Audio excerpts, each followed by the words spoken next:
بسم الله الرحمن الرحيم الحمد لله رب العالمين والصلاة والسلام على رسول الله وعلى آله وأصحابه وعلى التابعين لهم بإحسان إلى يوم الدين.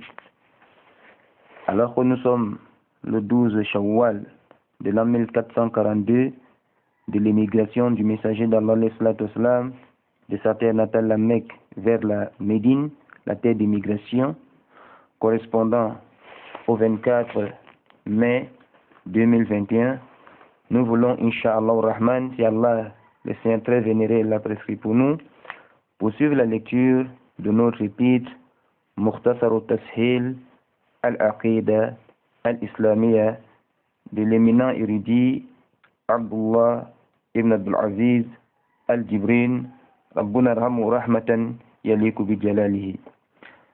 Nous sommes sur la rubrique introductive, l'introduction, qui en réalité table à nous présenter et à nous définir quelques termes techniques à la croyance. Nous avons commencé par le terme phare, qui est le terme même reposant sur le livre Al-Aqida. Et puis nous avons poursuivi et nous y sommes encore sur le deuxième concept qui est Ahl-Sunnah wal-Jama'a, les gens de la Sunna et du regroupement. C'est pourquoi nous sommes donc ici à la page 10 où en réalité le cheikh était en train de justifier que l'appellation Ahl-Sunnah wal-Jama'a est une description véridique qui distingue ceux qui ont une croyance correcte et restent fidèles à l'héritage du messager d'Allah, alayhi afdalus salat wa tammat taslim. Alors, il était question de mentionner la différence entre les Ahl-Sunnah wal-Jama'a qui sont restés fidèles au texte sacré et à ces groupes qui ont été influencés par les falasifa, les philosophes, al-Qadariyya, les fatalistes, les Maturidiyya, les Maturidites, les Jahmiyya, les Jahmites, les Mu'tazila, les Asha'ira, les Mashbah, les Asha'ira qui ont été influencés par les Jahmiyya. Il continue disant donc, d'autres parmi ces sectes suivent aveuglement les thèses de leurs cheikhs, qui sont très souvent eux-mêmes aveuglés par des passions.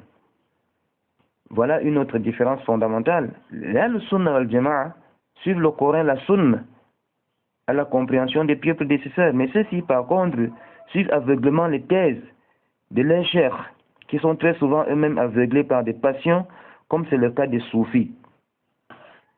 Les Rafida, les Rawafid, qui sont des chiites et autres.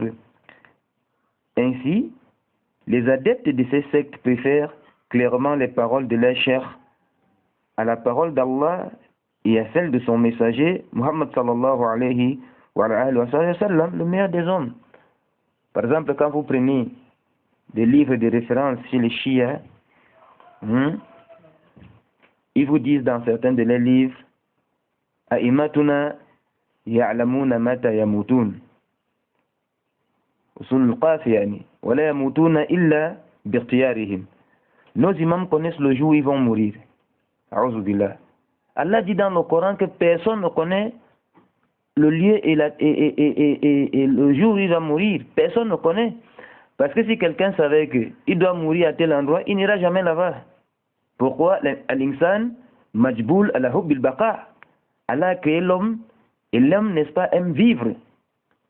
Là qu'il a décrété la mort à toute créature. Et ça, c'est un secret d'Allah Azza wa Jal. Personne ne sait où la mort va le trouver. Subhanallah. Lakin cela vous dise, A'imatuna ya'lamuna mata yamutun. Nos imams, quant à eux, connaissent le jour où ils vont mourir. Ça, c'est les idées erronées que leur donne leur imam. Alayhi min Allah ma yastahiqun.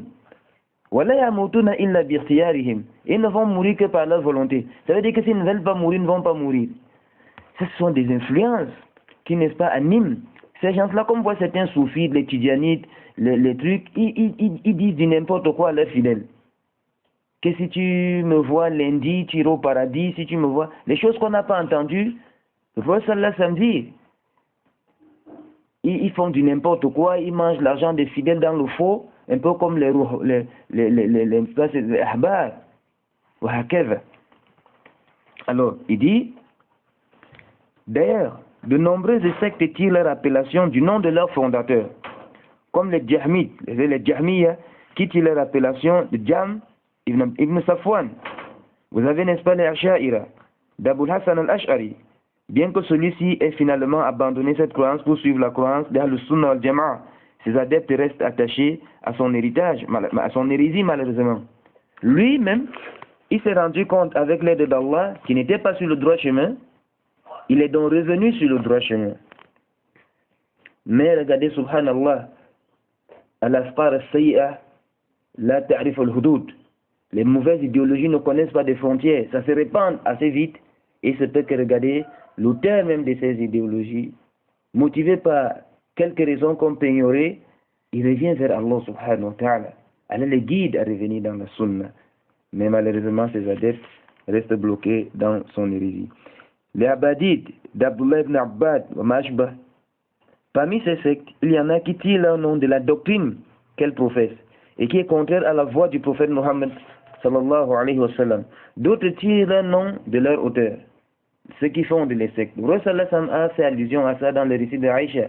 Man ahdatha fi amrina hadha, quiconque innove dans notre affaire, c'est-à-dire notre religion, parce que la particule arabe hadha, c'est le démonstratif, n'est-ce pas, de proximité masculin.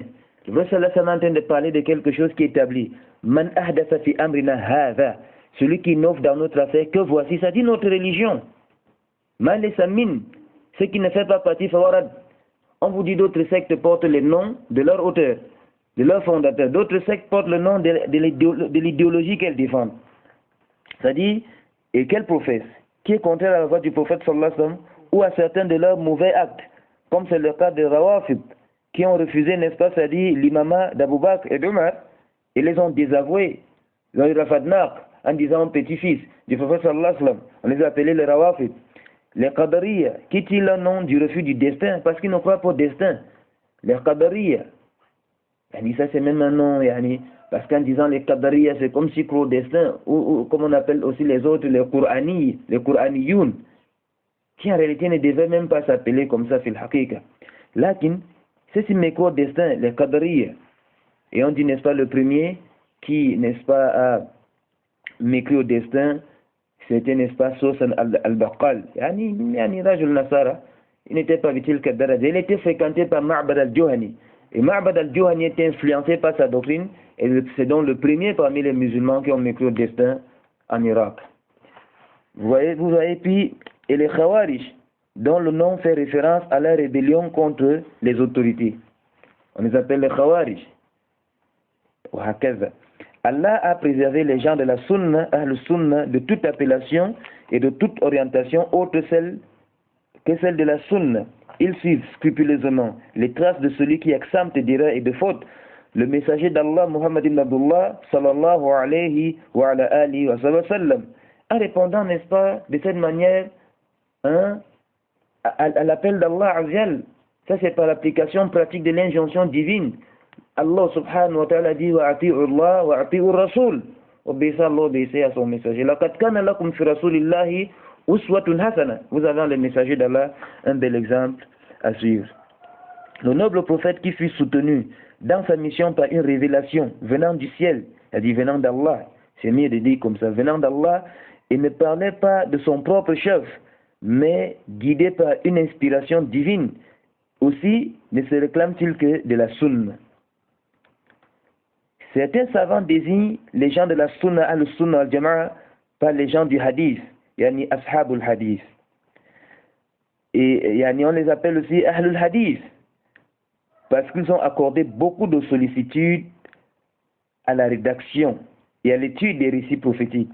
Ils ont dit relation, disons rédaction, parce que dans la version arabe du livre originel, naql, et à l'étude des hadiths du prophète sallallahu alayhi wa sallam, ils se sont conformés aux croyances et aux règles qui s'y dégagent. Les termes hadith et sunna ont sensiblement le même sens. Voyez-vous? Donc, les règles qui s'y dégagent étaient des règles permettant de savoir si le récit est authentique ou c'est pas authentique. Ça, c'est un autre chapitre très important. Parce qu'une information qui nous vient du prophète sallallahu alayhi wa sallam, quel est l'argument solide qu'on va justifier? que ça c'est la parole du prophète sallallahu alayhi wa sallam. Aujourd'hui, quelqu'un nous dit Qala Rasulullah sallallahu alayhi wa sallam, il cite le hadith. Qu'est-ce que moi j'ai comme preuve après 15 siècles, n'est-ce pas, que ça c'est vraiment la parole du messager d'Allah? Et comment je peux dire que ce n'est pas la parole du messager d'Allah? Allah Azzal a inspiré les ulama d'établir des règles qui marchaient d'après un certain, n'est-ce pas, canevas pour permettre de savoir, n'est-ce pas, si cette parole est vraiment du messager d'Allah ou cette parole n'est vraiment pas du messager d'Allah. Quand vous avez vu des savants, ils ont recensé des hadiths, ils sont prononcés sur les hadiths, ils ont étudié les chaînes de transmission, ils ont vu que dans la chaîne de transmission, il y a un tel qui n'est pas très digne de confiance, malgré que ça c'est une science très très subtile, mais en réalité c'est ça qui les a différenciés de tous les autres. Les gens de la Sunna, le Sunna sont également appelés le groupe victorieux, il y a ce qu'on appelle, n'est-ce pas, Ta'ifatul Mansoura, jusqu'au jour dernier. Ce sont ceux que le prophète sallallahu alayhi wa sallam a évoqué dans le hadith, il dit Lan tazal ta'ifatun min ummati mansurin la yadurruhum man khadalahum hatta taquma as-sa'a wa kalimatin nahwa. Un groupe de ma communauté ne cessera d'être victorieux contre leurs ennemis, ne souffrant pas des torts de ceux qui les lâchent, et ce groupe restera ainsi jusqu'au jour de la résurrection. Ils sont aussi le groupe sauvé évoqué dans le hadith de Muawiyah, déjà cité bien haut, n'est-ce pas, dans d'autres hadiths encore. Il en est ainsi pourquoi? Parce que le prophète sallallahu alayhi wa sallam dans les hadiths de l'Iftirak, il a dit Al-Jama'a. Et dans un autre hadith qui explique Al-Jama'a, le groupe sauvé dit Mislu ma'ana alayhi al-yawm wa ashabi. C'est le groupe sur lequel le messager d'Allah est aujourd'hui ainsi que ses compagnons. Lakin, étant donné que certains récits disent qu'à la fin des temps, on ne pourra plus dire sur la terre Allah, Allah. Ils voient, n'est-ce pas, ça dit As-Sa'a ici, leur mort. Ils vont rester sur le droit chemin jusqu'à leur mort. Puisqu'à la fin des temps, parce que l'heure ne va pas se dresser, sauf sur les pieds des êtres humains. On ne dira plus sur la terre Allah, Allah, comme c'est dans certains riwayats. Maintenant, l'autre concept très important, les pieux prédécesseurs, les salaf. Étymologiquement, cette expression désigne en arabe les prédécesseurs, ceux qui appartiennent à une génération antérieure. C'est ça, n'est-ce pas, c'est-à-dire le mot salaf. Dans la langue technique des savants musulmans, ce terme évoque les compagnons du prophète Mohammed sallallahu alayhi wa sallam et ceux qui les ont suivis et ont marché sur leurs traces parmi les savants des 3 premiers siècles de l'islam, les siècles privilégiés. Parce que dans les récits authentiques, n'est-ce pas, d'Imran ibn Hussein, le prophète sallallahu alayhi wa sallam dit Khairun nas qarni summa ladina lunahum summa ladina yalunahum. Les meilleurs des gens sont ceux dans la communauté, ensuite ceux qui suivent, ensuite ceux qui suivent. On appelle ça les meilleures générations. Ces générations privilégiées-là sont les salafs. Les salafs rattachés au temps. Et maintenant, nous tous, nous devons être des salafs, pas rattachés au temps, mais des salafs parce qu'on a suivi ceux-là dans leur dogme, dans leur adoration, dans leur comportement, dans leur manière de faire. C'est pourquoi nous sommes des salafs, ou alors on doit être des salafs, pas relativement à l'époque, mais relativement au suivisme, conformément au suivisme de cela. Donc, d'où l'erreur grave de certains passionnés qui disent qu'on ne peut pas s'appeler salaf. On peut s'appeler salaf pour se distinguer de n'importe qui. Aujourd'hui, si j'ai dit on ne doit pas s'appeler salaf, on ne doit pas s'appeler al-sunnah, ça divise entre les musulmans. Il faut comprendre que la vraie religion divise. Le roi sallallahu alayhi wa sallam est venu, Allah a divisé entre le faux et le vrai, entre les mushrikoun et les croyants, les hypocrites et les wahakaza. Là, ce n'est pas ça le problème. Aujourd'hui, si on veut se rattacher au concept des musulmans, comme on entend beaucoup de passionnés amener, il n'y aura pas de différence entre nous et les chiites, parce qu'eux aussi disent qu'ils sont des musulmans. Il faut la différence. Quelqu'un qui insulte Abu Bakr, c'est qui le maudit. Toi, Balti dit sur lui, radiallahu anhu, qu'est-ce qui va vous rassembler? Absolument rien. Il dit ici, les khalaf, étymologiquement, cette expression désigne les retardataires. Et toute personne qui vient après une autre qui l'a dévancé. C'est les khalaf. Vous avez les salaf qui viennent avant et les khalaf qui viennent après. Dans le langage technique des savants musulmans, ce terme désigne ceux qui s'écartent de la voie du prophète Mohammed sallallahu alayhi wa sallam et de ses compagnons en matière de dogme. Vous voyez, al-aqida, à l'instar des khawarij, des shia, et également des partisans de la théologie spéculative qui ont accordé la prééminence à la raison humaine sur les textes révélés du Coran et de la Sunna. On dit haoula kaddamul aql ala naql. Ils ont dévancé la raison à la révélation. C'est le cas des Jahmiya, des Mu'tazila, des Asha'ira, des Qadariya, des Maturidiyya, les Murji'a ou Milazalik. Il faut bien comprendre ça. Or, vous savez que la raison n'est pas un instrument de jugement. La raison est simplement un instrument de compréhension. C'est pourquoi elle a des limites comme la vue. Je ne peux pas être ici, je vois n'importe où. À un moment, ma vue va s'arrêter. Je ne peux pas être ici, j'entends n'importe quoi. À un moment, je ne pourrai pas entendre des choses qui viennent de loin. C'est aussi comme ça la raison. Elle a une certaine limite. C'est pourquoi elle se développe avec la lecture, avec les expériences, avec le savoir.